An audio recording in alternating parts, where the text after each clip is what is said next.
భయంకరమైన కష్టాల నుంచి విముక్తి పొందుతారు. మన వాళ్ళు ఏ కారణం చేతను ప్రవాసంలో ఉండిపోయారు, దూరదేశాల్లో ఉండిపోయి మనకి దొరకట్లేదు అనుకుందాం. కొంతమంది ఇళ్లలోంచి తప్పిపోయి వెళ్ళిపోతారు, దొరకరు. కొంతమంది పారిపోతారు, కనపడరు. పెద్దవాళ్ళు కూడా పారిపోతున్నారు ఈ మధ్యన. అలా ఇంట్లోంచి పారిపోయిన వాళ్ళు, లేక ఎక్కడో ఇరుక్కుపోయి రాలేని వాళ్ళు, పొరుగు దేశాల్లో చిక్కులు పడిపోయి యాత్ర పడుతున్న వాళ్ళు ఉన్నారే, వాళ్ళు తిరిగి సుఖంగా రావాలంటే సంపూర్ణముగా రామాయణం వినాలి, లేక పారాయణ చెయ్యాలన్నారండి.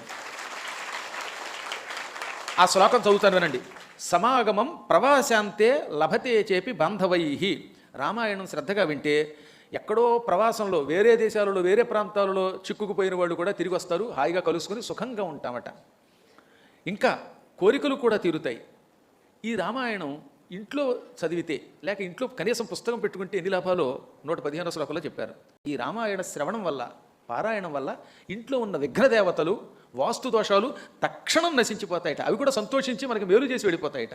అందుకని ఇంట్లో పూర్వం సొంత ఇల్లు కట్టుకున్న వాళ్ళు, లేక ఇంట్లో వాస్తు దోషాల నుండి బాధపడుతున్న వాళ్ళు ఈ రామాయణ పారాయణం చేయించుకునేవారు. మహారాజులు రాజ్య పదవి పొందాలంటే, ఎలక్షన్లో పోటీ చేసిన వాడు నెగ్గాలంటే ఈ రామాయణం వినడం వల్ల స్వస్తి కలుగుతుంది, శుభం కలుగుతుంది. స్త్రీ బయట ఉన్న తర్వాత స్నానానంతరం 6వ రోజు నుంచి 14వ రోజు మధ్యలో ఈ రామాయణం వింటే శ్రుత్వా పుత్రాన్ సూయు అనుత్తమాన్. ఇది కొంచెం గుర్తుపెట్టుకోవాలి.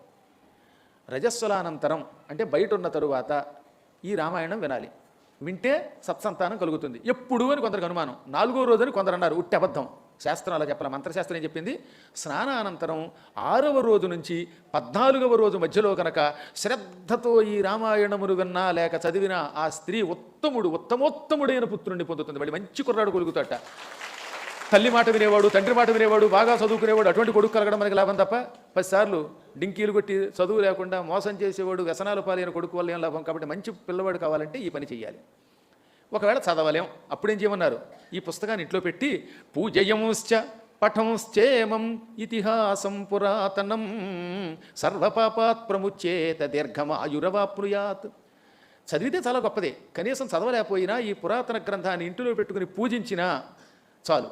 సర్వ పాపాల నుండి విముక్తి పొందుతాడు, దీర్ఘాయువు పొందుతాడు, అన్ని రకాల లాభాలు కలుగుతాయి. రామాయణం సంపూర్ణంగా చదవటం వల్ల సనాతనుడైన శ్రీ మహావిష్ణువు రామరూపంలో పుట్టిన మహానుభావుడు మనల్ని అనుగ్రహిస్తాడు. పితృదేవతలు సంతోషిస్తే వంశం అభివృద్ధి అవుతుంది, భయంకర పాపాలు తొలగిపోతాయి. దేవతానుగ్రహం కంటే పితృదేవతానుగ్రహం గొప్పది. పితృదేవతానుగ్రహం ఉంటేనే నరకం నుంచి బయటకు వస్తామండోయ్. అందుకే తరచుగా పిండ ప్రదానాలు చేయండి అని చెబుతుంటా నేను. దేవతలు కొన్ని ఫలాలే ఇస్తారు, కానీ పితృదేవతలు నరకానికి వెళ్లకుండా రక్షిస్తారు. అందుకని మనం నరకానికి వెళ్లకుండా ఉండాలంటే పితృదేవతల అనుగ్రహం పొందాలంటే రామాయణం వినాలి అన్నారు. చూసి రాయడం వచ్చు కదా మీ అందరికీ. పూర్వం చూచి కాపీ పుస్తకం పెట్టేవారు, అవునా? ఈ రామాయణాన్ని చూసి ఆ శ్లోకాలు రాయండి చాలు. నడ్డి నొప్పి వచ్చినా రాయండి, ఏ నొప్పి వచ్చినా రాయండి. చేతులండి ఈ మధ్యన రాయలేకపోతున్నాం అనకండి, కష్టపడండి. చెయ్యి పడిపోయిన దిక్కుమాల చేయకపోతే పోయింది. ఈ చెయ్యి ఉన్నంతకాలం రాముడికి వినియోగిద్దాం. దీని భక్తితో ఏం చేస్తారనమాట? రాస్తే స్వర్గంలో ఒక ప్రత్యేకమైన సీటు మీకోసం కేటాయిస్తటండి. భక్త్యా రామస్య ఏ చేమాం సంహితాం ఋషిణాకృతం లేఖయంతీహ చ నరాహ తేషాం వాసః త్రివిష్టపే. భక్తితో ఈ శ్లోకాలు రాయడం మొదలెడితే, చూసి రాయడం పెద్ద పని కాదు కదా, చూసి రాసేయండి అంతే. రాయడం వల్ల లాభం ఏమిటంటే ఆ రాసిన వారికి త్రివిష్టపే. త్రివిష్టపే అంటే మామూలు స్వర్గం కాదు సుమా. మనందరం అనుకున్న ఇంద్రుడున్న స్వర్గం కాదు. వైకుంఠములో ఈ రాసిన వానికి ఒక ప్రత్యేక ఆసనం ఉండి తీరుతుంది. కాబట్టి మీరు రాయండి, వినండి. ఈ విధంగా రామాయణం యొక్క మహాఫలం వల్ల ఇహలోకంలో సుఖాలు పొంది కైవల్యం కూడా పొందుదురుగాక. మొత్తం మీద 4 నవాహ దీక్షలను పూని మనందరం కూడా భక్తి శ్రద్ధలతో రామాయణాన్ని పూర్తి చేసుకున్నాం.